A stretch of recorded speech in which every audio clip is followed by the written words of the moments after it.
Hello po mga guys, good morning po. Kumuha po ako ng cinnamon roll. Ito na po, tapos na.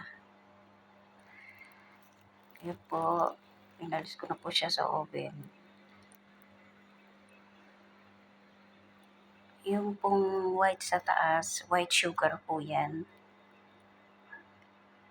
Nilagyan po siya ng white sugar sa taas, tsaka sa loob na cinnamon. Tapos niroll ko, nilagyan po siya white sugar tsaka cinnamon.